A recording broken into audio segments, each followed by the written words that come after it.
Hello and welcome to interest.co.nz. I'm Gareth Vaughan and I'm joined by Steve Jurkovich, Kiwibank CEO. Thanks for coming in, Steve. Good to see you. Great to be here, thanks. You've obviously made a big announcement this week, cutting your variable mortgage rates by 100 basis points. So your floating mortgage rate now is down to 3.40. Yep. So big moves, and we've long advocated for lower floating mortgage rates.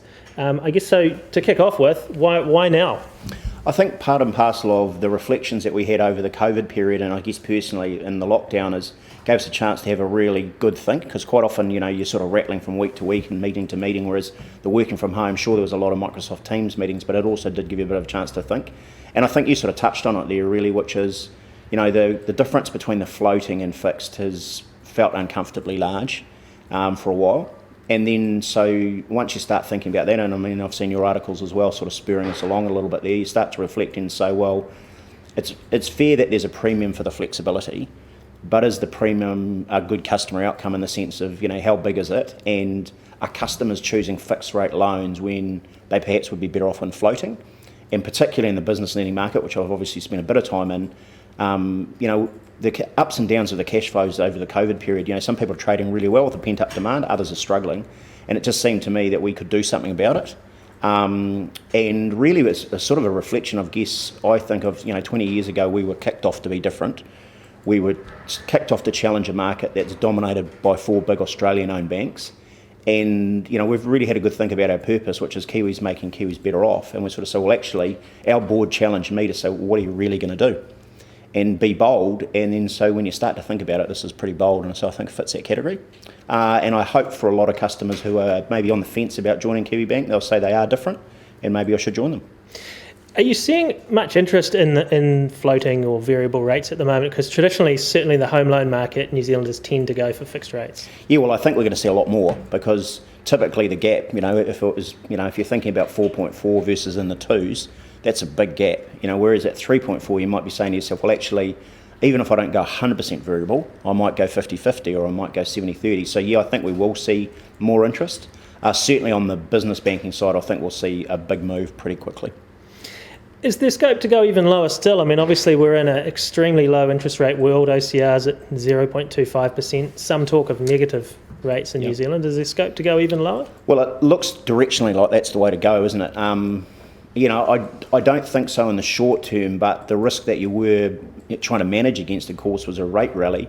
And mate, you read all of the articles and more than I read, but I haven't seen any economists say that there's going to be a rate rise before the end of 21. And even that seems quite bullish at the moment, doesn't it? So, you and I talking just before we went on camera about where the UK is, where the US is, some of those Scandinavian countries, makes you think that a rate rise is quite a way off. And so, maybe they will creep down. The fixed rates obviously come down in quite a lockstep recently, so I don't know how much further they'll go. You've got your lowest fixed rate, I think, is your 1 year rate at 2.65, so now the floater at 3.4. Are there still reasonable margins on that? Yeah, they're obviously tighter through the move, but actually we think they're manageable. It'll be interesting to see whether the competitors want to follow.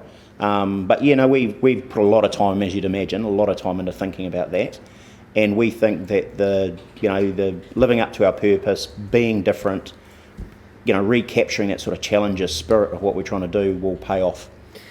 And how's the overall home loan market? Because obviously it was very soft in April based on the RBNZ figures actually went down month on month, which is very rare. Yeah. So how are things looking? Oh, it was a soft month. My perspective, and I guess talking to agents and other people, brokers, is that there's been a bit of a rally in the activity. So I'd expect May and June to be busier, which isn't hard, as you say. My sense is, there was such a stimulus that went into the market, billions and billions of dollars. Anyone that could do anything to sort of offset debt did. And so, if you've got a revolver account, then you've paid it down. And so I think that's kind of what we saw rather than people fleeing. I think, if you look at our liability side of our business, like we're double plan, and, we'll release our numbers soon, but you'll see that really strong growth.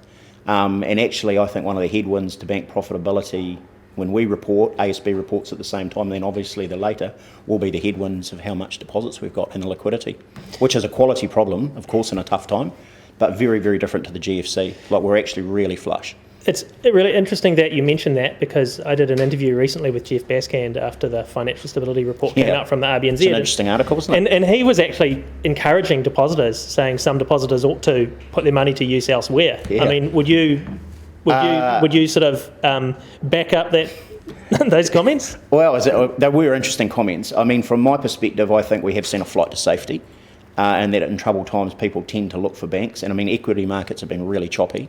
Although they seem to have rallied really strongly, so it's interesting. But this is even with really low deposit rates. Yeah, that's right. Well. Yeah, it is. Yeah, and interestingly, we saw in the you talking before about negative rates. We've seen the work that we did in the UK and other areas to understand, product management in a low rate environment. Is that actually deposits have held up really well, even with those really, really low rates. So the sort of desire for safety and accessibility seems to still drive customers to want to put deposits with banks. But I think, if I think about my mum, she's in her 70s, term deposits has been a big part of her income together with some residential investment. Those are hard rates for her to make do with. So there's a lot of people in that environment. So yeah, I think people will consider other options, but we'd like to think that, we're doing a reasonable job on the savings, and it is a balancing act, but I accept that some people are finding it difficult. I mean, is there much scope, realistically, for savers to see higher rates anytime soon? I don't think so. Not in the next couple of years. I really don't. I mean, as the retail deposit rates have been really sticky. They've stayed up compared to what the wholesale rates are. And I think initially that was the behaviours of the banks wanting to make sure that they attract those really high quality deposits and support customers. But I don't think there's much of a chance of a rate rise in the deposit side. Tough times for savers. Yeah, very. Look, obviously one of the key things that was done when the COVID-19 crisis kicked off back in March was the loan deferrals that were put in place. How are those looking at Kiwibank now? Are you seeing any people coming off them? I mean, say someone who went to interest only, going back to paying everything? Yeah, I mean, nowhere near in the volumes that they came on at. Obviously we're the fifth biggest bank, so you can multiply this by the bigger banks. But if you think about the peak call numbers, I was just looking at them this morning, that was about nearly 2,000 a day, people ringing to cases that were being closed. So this is not just people ringing saying, can I? This is people actually doing something. So that was the peak. And that was really with everyone in the banking world, plus the government saying, ring your bank, ring your bank, ring your bank. Now it's sort of down to 100 a day. And most of those, of the 100, probably about half or 75% would be people saying, I want to get back on track. So actually there is, a number of people saying, I want to get back. I guess when most people are looking forward to that sort of September, October time frame when the wage subsidies and other things come off, that will be the sort of, we're thinking about maybe that's the second wave. But I don't think it'll be anything like the first wave numbers, because not everyone's going to come off the subsidy. While the subsidy stops, some people will have saved it, so they'll be drip feeding it back. Others are back on, working full time and back in the office, so they haven't been furloughed anymore. But you're actually seeing quite significant redundancies in some businesses as well. So it's really difficult to understand. And I guess, that leads you to think about, okay, so what does that mean for impairments? But at the moment, none of our numbers, and IFRS is much more dynamic than we used to do, as you know. So actually they don't look like there's a big flow coming, but it's really uncertain. And so, we are watching carefully and thinking about it long and hard. That loan deferral, when it was put in place, it was up to 6 months, so it was from March to, I guess, October. Is there any discussion about whether that could potentially be extended for some people? There is. I mean, I think that's part of an ongoing discussion, which is actually, I think what was really key was that we had to mobilise fast to get the support in play. I think what's going to be just as important is that you don't put a hard stop on it. I think you have to let people try and readjust. So I think, there's always an ongoing discussion, but I'm sure the senior people in Wellington are thinking about it a lot. I guess the question there then would be for how long, because I guess at some point you have to stop it. You do, yeah, that's right. And I think that's going to be, the real art, isn't it, to try and understand that, eventually when you're recovering and trying to get back on your feet, there's sort of balancing act between, which is, someone's talking to me about it in the sort of sense of, like rehabbing from an injury. Essentially, you've got to get out of bed and start walking and see if you can test the knee that you've had fixed, or, get off the machines and try and, get going for yourself. But I think like rehab, the idea is to do that in a staged way rather than, get up and go. So I think the art will be sort of dialing that down while the economy's trying to be on the rise. And that's going to be tricky. We'll get it wrong and some people won't get through for sure. Now, businesses have obviously been feeling the strain of this period as well, and we had in particular the government stepped in with the small business cash flow loan scheme administered through IRD. Yep. And this was after the business finance guarantee scheme, I guess, didn't work as the government thought it might. There seemed to be a bit of a disconnect between the government and banks on how that was going to work. Now, what's your sort of take on all of that? And what are you seeing? I mean, are you seeing a lot of customers who've gone to the IRD scheme? Yeah, we have. And I mean, I think the proof in the pudding for the IRD versus the Business Finance Guarantee Scheme is in their complexity. The IRD one is simple and fast. And so that worked well. And I think that's been great for the customers that have taken it. I've heard quite a few stories from people who've sort of taken that advance and put it aside because they're just unsure about their cash flows going forward, which makes a lot of sense. So I think it did a really good job. So that's helping boost your deposits? Yeah, it is again, You're offsetting, if you're floating, then offsetting your loan if you're a business borrower. So that's worked really well. If you think about that in comparison to the Business Finance Guarantee Scheme, needing a GSA, amortisation has to be over 3 years, quite a lot of stuff to do. Versus going to the bank when you've already got a GSA in place or a guarantee. I already know you, I've already got your financials, and I go to the bank, can I have an extension or a deferral? And we go, yes, because that's actually the easiest way. And so, I have read the criticism of that the bank should have done this and the bank should have done that, but that scheme was also, designed, I think, that it's not necessarily, its success shouldn't be measured in months. In 6 months and 12 months when people are using it, I think people look back and say, oh, actually, it was the right thing.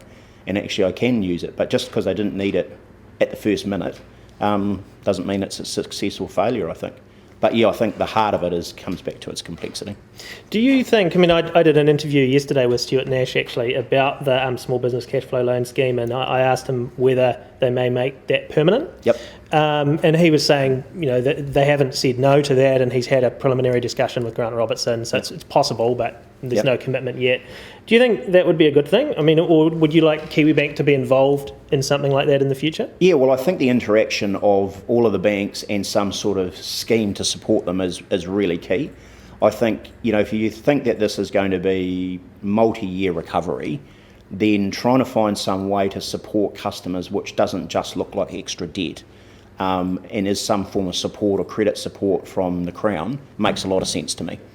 And hopefully businesses are going to find fresh equity from fellow investors, but actually the easiest way for a small business would be able to get some support. So I think that would work well.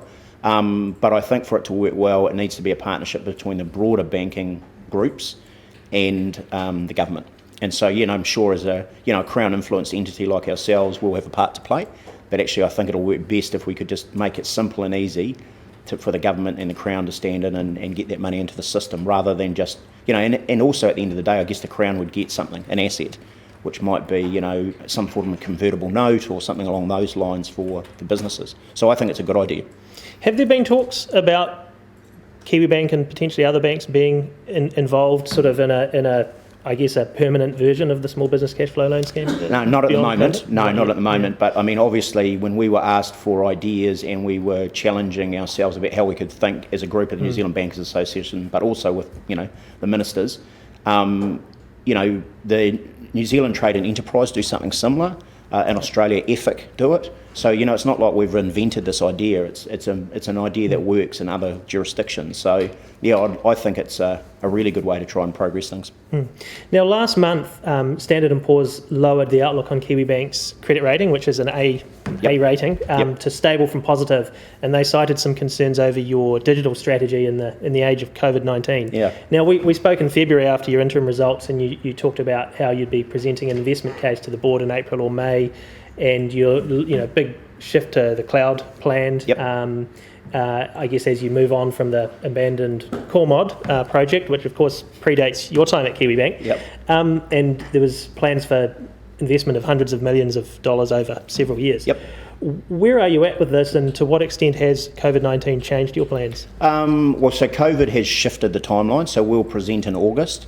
For us, that was really about, obviously, as you know, when we spoke sort of a year or so ago about it, was one of the things is, like every investment, okay, what does the return profile look like? And as you went into COVID, the question mark was, does that return profile stand true? And the question is, probably not. So if you think about pre-COVID, the business lending market was sort of rolling along at 6% growth. and you'd be a brave man to bet on what it's going to be at the moment. And so we just really wanted to go away and examine, okay, so what does the benefit profile look like? We think a little bit lower, but as long as you're thinking long term, that's probably not the end of the world.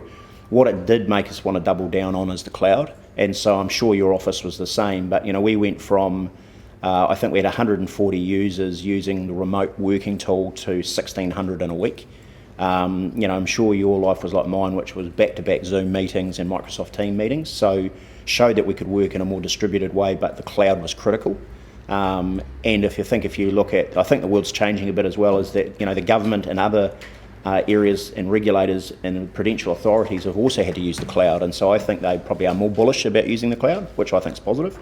And if you look at the COVID app, it was run on a hosted Amazon Web Services in Australia. So if the government trusts it to do the COVID thing, then the cloud seems pretty reliable. So that made us double down on that. We have selected a preferred core provider, and we've been working and configuring that. Done a lot of the work around how we want customers to interact with it. So we're pretty well advanced. But certainly the COVID period gave us let's just have a deep think about this for a couple of 3 months, because some of the benefits, as I say, that we were backing probably look a little bit further out. Can you name that preferred provider? Prefer not to, but it's global and it's probably the leading provider, but we've got arrangements with them in play that we wouldn't talk publicly about it. Okay, well look, thanks for that, Steve. That's Steve Jurkovich, CEO at Kiwibank, and I'm Gareth Vaughan at interest.co.nz.